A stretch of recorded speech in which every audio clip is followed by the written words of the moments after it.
মৃত্যুদণ্ডে দণ্ডিত হতে হবে এই আয়াসকে, এই ছাপড়িকে। টোকাই আজকে গায়ে হাত তুলেছে, কালকে জাইমার গায়ে হাত তুলবে। আর যদি আপনারা বিচার করতে না পারেন, আমরা UNESCO, UNICEF, world women rights এর কাছে যাব। বিদেশ থেকে আমরা গিয়ে আমাদের জন্য সহযোগিতা চাইবো। আজকে আমরা বিবস্ত্র হচ্ছি, আজকে আমরা রাস্তাঘাটে অপমানিত হচ্ছি। আপনাদের মা বোনরা স্বীকৃতি পাচ্ছে, আপনাদের মা বোনরা ঘরে রয়েছে, তাই বলে মনে করেন না যে তারাও আজকে গিয়ে নিরাপদ আছে। একটা কথা মনে রাখবেন, রিটার্ন ল বলতে একটা জিনিস আছে। 15 আগস্টের বঙ্গবন্ধুর পক্ষ থেকে আমি সিঙ্গাড়া দিচ্ছি। এটা আমার ব্যক্তিগত, আমি বঙ্গবন্ধুকে ভালোবাসি, বঙ্গবন্ধুকে পছন্দ করেই আমি এই সিঙ্গাড়াটা অসহায়দের মাঝে আমি ব্যক্তিগতভাবে দিচ্ছি আর কি। এখন যারা মত সৃষ্টি করে ওদের চোখে এখনো পড়িনি আপাতত।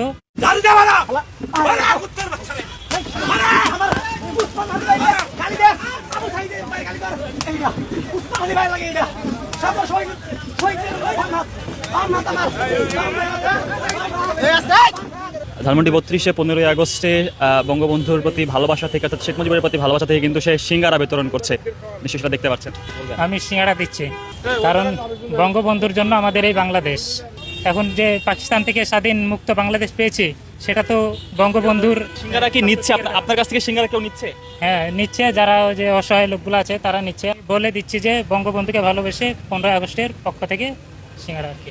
15ই আগস্টে তো আরো একটি ঘটনা ঘটেছে, বেগম জিয়ার আসলে জন্মবার্ষিকী, সে উপলক্ষে দিচ্ছেন না কেন? না, আমি তো বলে দিচ্ছি মানে বঙ্গবন্ধুকে ভালোবাসি, এই জন্য বঙ্গবন্ধুর পক্ষ থেকে আর কি দিচ্ছি। নিজের মধ্যে কোনো ভয় হচ্ছে না আজকে বঙ্গবন্ধুর জন্য আপনি সিঙ্গারা বিতরণ করছেন? যদি আপনার উপরে কোনো যদি ভয়টাই থাকতো তাহলে তো আমরা এই দেশটা পাইতাম না। কোনো কাউকে না কাউকে তো সাহস দেখাইতেই হইব, সেই সাহস থেকেই তো আমরা এই দেশ পেয়েছি, তার জন্যই তো তিনি বঙ্গবন্ধু হয়েছেন। আচ্ছা, এই সিঙ্গারাটা নিলেন, আপনি কিভাবে দেখছেন? সিঙ্গারা বিতরণটা ঠিক কিনা? বঙ্গবন্ধুকে ভালোবেসে খাওয়াইছেন, এটাই আর কি। খাইলাম, সমস্যা কি? একটু খারাপ তো আর না, তো অন্য কিছু খাওয়াচ্ছেন না। এখানে কত টাকা সিঙ্গারা কিনেছেন? এখানে 100 সিঙ্গারা আছে। আপনি কি রাজনৈতিক কোনো দলের সঙ্গে? না, আমি কোনো দলের সাথে যুক্ত নই, আমি আমার ভালোবাসা থেকেই আমি দিচ্ছি আর কি। দর্শক, 15ই আগস্ট উপলক্ষে সিঙ্গারা বিতরণ করছে ধানমন্ডি 32 এলাকায়। যার যার ব্যক্তিগত মত আছে, তার নিজস্ব মত থেকে মত সৃষ্টি করতে পারে। নিজেকে রক্ষা করব, এখন ওইটা সৃষ্টিকর্তা জানবেন, সৃষ্টিকর্তার কাছে সব ছেড়ে দেওয়া। এখন ফুল দেওয়ার ইচ্ছা হয়েছিল, আমি গেলবারেও আসছিলাম ফুল দিতে, কিন্তু ফুল দিতে পারি না, ব্যাগ থেকে বের করতে পারি না, তাই ওই চিন্তা থেকে আমি ফুল দিতে আসি নাই। ওই চিন্তা থেকে ওই টাকা না খরচ করে আমি সবাইকে খাওয়াইতেছি আর কি। আমি এসেছিলাম ধানমন্ডি 32 নম্বরে এসেছিলাম, এসে যে এখানে যারা আশেপাশে লোকজন আছে ওদেরকে খাওয়াবো, সিঙ্গাড়া খাচ্ছি। যার যার ব্যক্তিগত বিষয় যে যেভাবে বিবেচনা করতে পারে, কারণ আওয়ামী লীগের সাথে আমার কোনো লিঙ্ক নাই, কোনো পরিচয় নাই। এখন নেতাদের তো আরো ভয় বেশি, কারণ ওনাদের উপরে আরো চাপ বেশি, কিন্তু আমাদেরকে তো কেউ চেনে না, আমরা ক্ষুদ্র লোক। দর্শক দেখতে পাচ্ছেন নিশ্চয়ই যে আজকে ধানমন্ডি 32-এ সিঙ্গারা বিতরণ করছে যে 15ই আগস্ট বঙ্গবন্ধু শেখ মুজিবুর রহমান, অর্থাৎ শেখ মুজিবুর রহমানের মৃত্যুবার্ষিকীতে কিন্তু আমরা দেখতে পাচ্ছি যে সিঙ্গারা বিতরণ করছেন। ধানমন্ডি 32-এর যে দোকানগুলো রয়েছে, ঠিক সেই দোকানগুলোতে কিন্তু শেখ মুজিবুর রহমানের যে মৃত্যুবার্ষিকী, ঠিক সেই মৃত্যুবার্ষিকীতে কিন্তু সিঙ্গারা বিতরণ করছে, আমরা ঠিক সেটি দেখতে পাচ্ছি। স্ক্রিনের জুলাই যোদ্ধা বলতেছে, আওয়ামী লীগের নেতাকর্মীরা নাকি বলেছেন আজকে জাতীয় শোক দিবস উপলক্ষে তারা বিশাল শোডাউন করবেন। ও বলতেছে শোডাউন করবে তো দূরের কথা, আজকে ধানমন্ডির 32-এ একটা কুত্তাও নাই। আওয়ামী লীগের নেতাকর্মীরা কখন বলছে যে তারা শোডাউন করবে? আর কুত্তার কাজই তো হচ্ছে পাহারা দেওয়া, তো তুই পাহারায় থাক। যেহেতু ধানমন্ডির 32-এ একটা কুত্তাও নাই, তুই তো আসস, তো তুই পাহারায় থাক।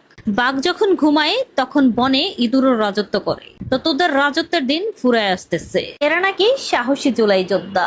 একজন রিক্সা চালককে এরা ঠিক কতটা ভয় পায়? এই জুলাই জঙ্গি আয়াস রিক্সা চালকের মোবাইল নিয়ে ইনভেস্টিগেট করে একটা বঙ্গবন্ধুর ছবি পাইছে। বঙ্গবন্ধুর ছবি দেখি রিক্সা চালকে ইচ্ছা মতো গণধোলাই দিছে। অতিরিক্ত বাড়াবাড়ি কখনোই ভালো কিছু বয়ে আনে না। এই যে জুলাই জঙ্গি আয়াস যে বাড়াবাড়ি করতেছে, এর রেজাল্ট যে ঠিক কতটা ভয়ঙ্কর হবে সেটা হয়তো ও কল্পনাও করতে পারছে না। আমি একজন সাংবাদিক, এখন যদি কেউ আমাকে প্রশ্ন করে আপনি আমাকে গ্রেফতার করবেন কিনা? তাহলে তাকে কেন ধরে নিয়ে যাচ্ছেন?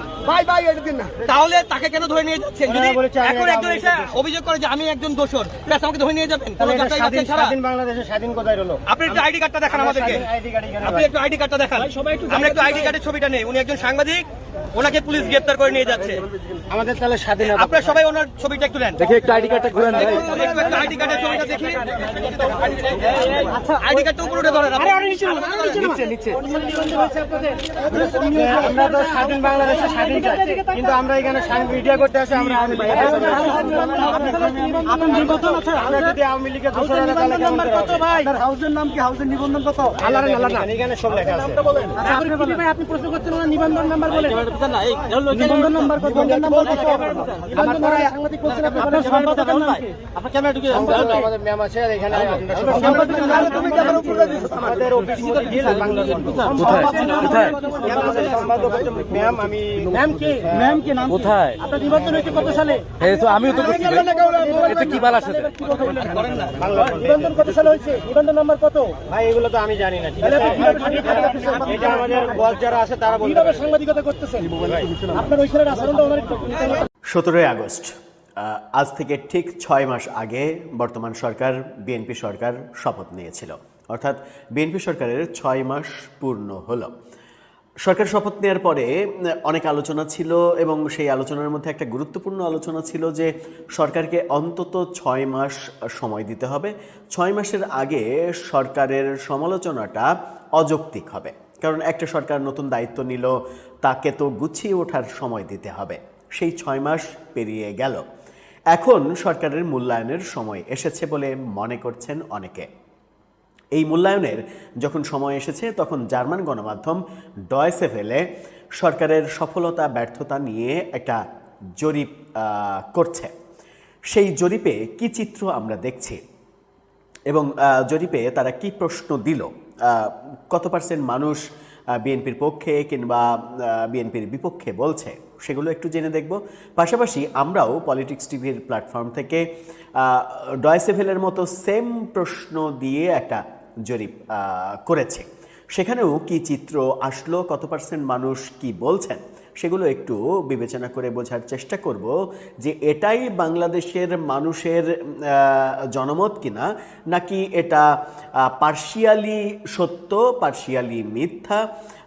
এই ব্যাপারটা অনলাইন ব্যবহার করেন যারা, তারাই বাংলাদেশের পুরো জনগোষ্ঠীর প্রতিনিধিত্ব করেন কিনা, এই প্রশ্নগুলো থাকবে। তবুও আমরা চলুন ব্যাপারটা জেনে দেখি। জরিপে বিএনপি সরকারের পক্ষে আস্থা জানাচ্ছে মানুষ নাকি বিপক্ষে অনাস্থা জানাচ্ছে, এবং তার পূর্বাপর ভেবে একটা কনক্লুশনে আসার। দর্শক, বলছিলাম বিএনপি সরকারের 6 মাস যখন পূর্ণ হলো, সেই প্রেক্ষাপটে এসে জার্মান গণমাধ্যম, খুবই জনপ্রিয় গণমাধ্যম ডয়েচে ভেলে বাংলা ভার্সন যেটা, তারা তাদের সামাজিক যোগাযোগ মাধ্যম ফেসবুক পেজে একটা জরিপ করছে এবং জরিপটা এখনও চলমান। সেই জরিপে তারা প্রশ্ন করেছে, আজ 17 আগস্ট বাংলাদেশে বিএনপি সরকারের 6 মাস পূর্ণ হলো, সরকার কি আপনার প্রত্যাশা পূরণ করতে পারছে? আপনার ভোট দিন আর বিস্তারিত মতামত জানান কমেন্টে। মূল প্রশ্নটা হলো, সরকার কি আপনার প্রত্যাশা পূরণ করতে পারছে? আমরা এই জরিপটা তারা যখন স্টার্ট করে তার আধা ঘন্টা পর থেকে গত রাত 10টা পর্যন্ত 3টা ধাপে এই জরিপের স্ক্রিনশটটা আপনাদেরকে দেখাবো। ঠিক আধা ঘন্টা 29 মিনিট পরে এই জরিপের যে চিত্র ছিল সেই চিত্রটা একটু দেখে নিন। সরকার কি আপনার প্রত্যাশা পূরণ করতে পারছে? সেখানে আমরা দেখছি 13% মানুষ বলছে হ্যাঁ, প্রত্যাশা পূরণ হয়েছে। 87% মানুষ বলছেন যে না, সরকার প্রত্যাশা পূরণ করতে পারেনি, অর্থাৎ সরকার ব্যর্থ হয়েছে। এটা একটা বড় সংখ্যা, 13-87। আবার আমরা 3 ঘন্টা পরে এই প্ল্যাটফর্মেরই জরিপের স্ক্রিনশট নিয়েছি, সেখানে একই প্রশ্ন, মানে সময় আধা ঘন্টার পরে 3 ঘন্টা অতিবাহিত হয়েছে। 3 ঘন্টা অনেক সময়। 3 ঘন্টা পরে আমরা যেটা দেখছি সেটা হচ্ছে নায়ের পাল্লা আরেকটু ভারী হয়েছে। না 87 থেকে হয়ে গেছে 88%, অর্থাৎ হাঁ হয়ে গেছে মাত্র 12%। 13% ছিল এই জরিপ ছাড়ার সাথে সাথে আধা ঘন্টার মধ্যে, 3 ঘন্টা পরে সেটা হয়ে গেছে 12%। তার মানে খুব একটা আপ ডাউন করেনি। 88% মানুষ বলছে না, সরকার ব্যর্থ হয়েছে। 12% মানুষ বলছে সরকার সফল হয়েছে। এই ব্যাপারে আমরা সর্বশেষ রাত 10টার পরে যখন এই স্ক্রিনশটটা নিই, জরিপের স্ক্রিনশটটা নিই, তখন যে চিত্র, সেই চিত্রটা দেখে নিন। তখনও 3 ঘন্টা পরে যে চিত্রটা ছিল সেই চিত্রই আমরা অবিকল চিত্র দেখছি। সরকার প্রত্যাশা পূরণ করতে পারছে এই প্রশ্নে, পারছে কিনা এই প্রশ্নের উত্তরে হ্যাঁ বলছেন 12% মানুষ মাত্র, না বলছেন 88% মানুষ। এবং যখন আমরা এই স্ক্রিনশটটা নিই তখন আমরা দেখেছি যে এই পোস্টে 6100-র বেশি লাইক, 4400-র বেশি কমেন্ট, 1300-র বেশি শেয়ার। অর্থাৎ ডয়েচে ভেলের এই জরিপ মোটা দাগে যেটা প্রমাণ করছে সেটা হচ্ছে সরকার এই 6 মাসে ব্যর্থ হয়েছে, জনগণের প্রত্যাশা পূরণ করতে পারেনি। একই ধরনের প্রশ্ন আমরাও আমাদের প্ল্যাটফর্ম পলিটিক্স টিভিতে একটা পোল ছেড়েছি। সেই পোলটা এখনও অব্যাহত রয়েছে। আমরা সর্বশেষ এই ভিডিওটা করার আগে যে তথ্য সেখান থেকে পেয়েছি সেই তথ্যটা দেখুন। সেখানে আমরা প্রশ্ন করেছিলাম, আজ 17 আগস্ট বিএনপি সরকারের 6 মাস পূর্ণ হলো, সরকার কি আপনার প্রত্যাশা পূরণ করতে পেরেছে? সেই উত্তরে মাত্র 6% মানুষ বলছে হ্যাঁ পেরেছে, 90% মানুষ বলছে না পারেনি। সরকার ব্যর্থ বলছে 90% মানুষ। আমরা আরেকটা অপশন দিয়েছিলাম, সেটা হচ্ছে যে সরকারকে কি সময় দেওয়া প্রয়োজন? সেই সময় দিতে চাই 3% মানুষ। 3% মানুষ মনে করে যে সরকারের এখনও সেই অর্থে সমালোচনা করার সময় হয়নি, আরও সময় দেওয়া উচিত। হতে পারে সেটা আরও 6 মাস, 1 বছর পরে একটা মূল্যায়ন করা যেতে পারে, সেটা মনে করছেন 3% মানুষ। কিন্তু 90% মানুষ মনে করছে যে সরকার সফল হতে পারেনি, আমাদের প্রত্যাশা পূরণ করতে পারেনি। এখানে যখন সর্বশেষ আমরা স্ক্রিনশট নিই তখন 2200-র বেশি মানুষ এখানে ভোট দিয়েছে। এই চিত্রগুলো কি বলে? এই চিত্রগুলো বলে যে এই 6 মাসে বর্তমান সরকার বিএনপির কর্মকাণ্ডে জনগণ হতাশ। এটা এই জরিপ, ডয়েচে ভেলের জরিপ এবং আমাদের প্ল্যাটফর্মের জরিপ এটাই বলে। কিন্তু আমাদের প্ল্যাটফর্মের ব্যাপারটা একেবারেই বাদ দিলাম। হতে পারে যে কেউ বলতেই পারে যে আমাদের প্ল্যাটফর্মে কোনো বায়াসড ব্যাপার আছে কি না, আমাদের প্ল্যাটফর্মের এই জরিপে অংশগ্রহণ শুধুমাত্র সরকার বিরোধী পক্ষের লোকজনই করেছে কিনা, এরকম প্রশ্ন আসতে পারে। কিন্তু ডয়েচে ভেলে পৃথিবীর বুকে অন্যতম জনপ্রিয় একটি গণমাধ্যম, তার জরিপটাকে আপনি যদি হেলাফেলা করেন তাহলে সেটা ভুল হবে। কিন্তু আবার অন্যদিকে আমি যেটা বলতে চাই, এই জরিপ ডয়েচে ভেলেরটা আমরা মনে করছি যে সঠিক জরিপ। বেশিরভাগ মানুষ হতাশ। মূলত এই ভোটটা নাতে পড়ার মূল কারণ হচ্ছে বর্তমান যে ভয়ঙ্কর বিদ্যুৎ এবং গ্যাস সংকট, সেই কারণেই তৈরি হয়েছে।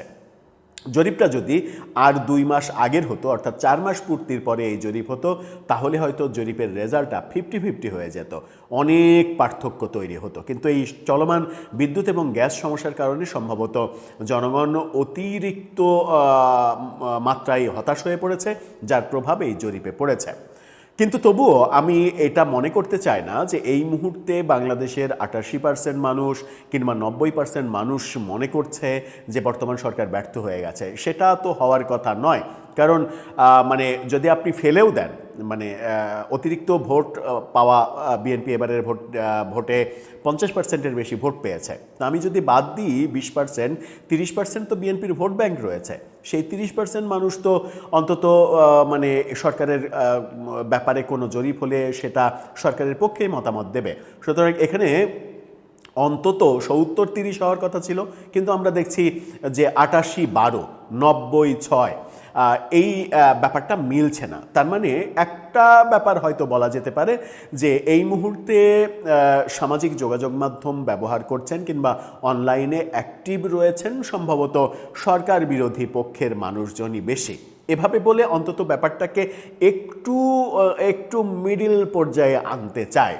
কিন্তু এটা একটা বার্তা সরকারের জন্য, এটা একটা বার্তা যে এই জরিপ বরং সরকারকে একটা স্কোপ দেবে তাদের যে ভুলগুলো, সেই ভুলগুলো থেকে তারা যেন সরে আসতে পারে।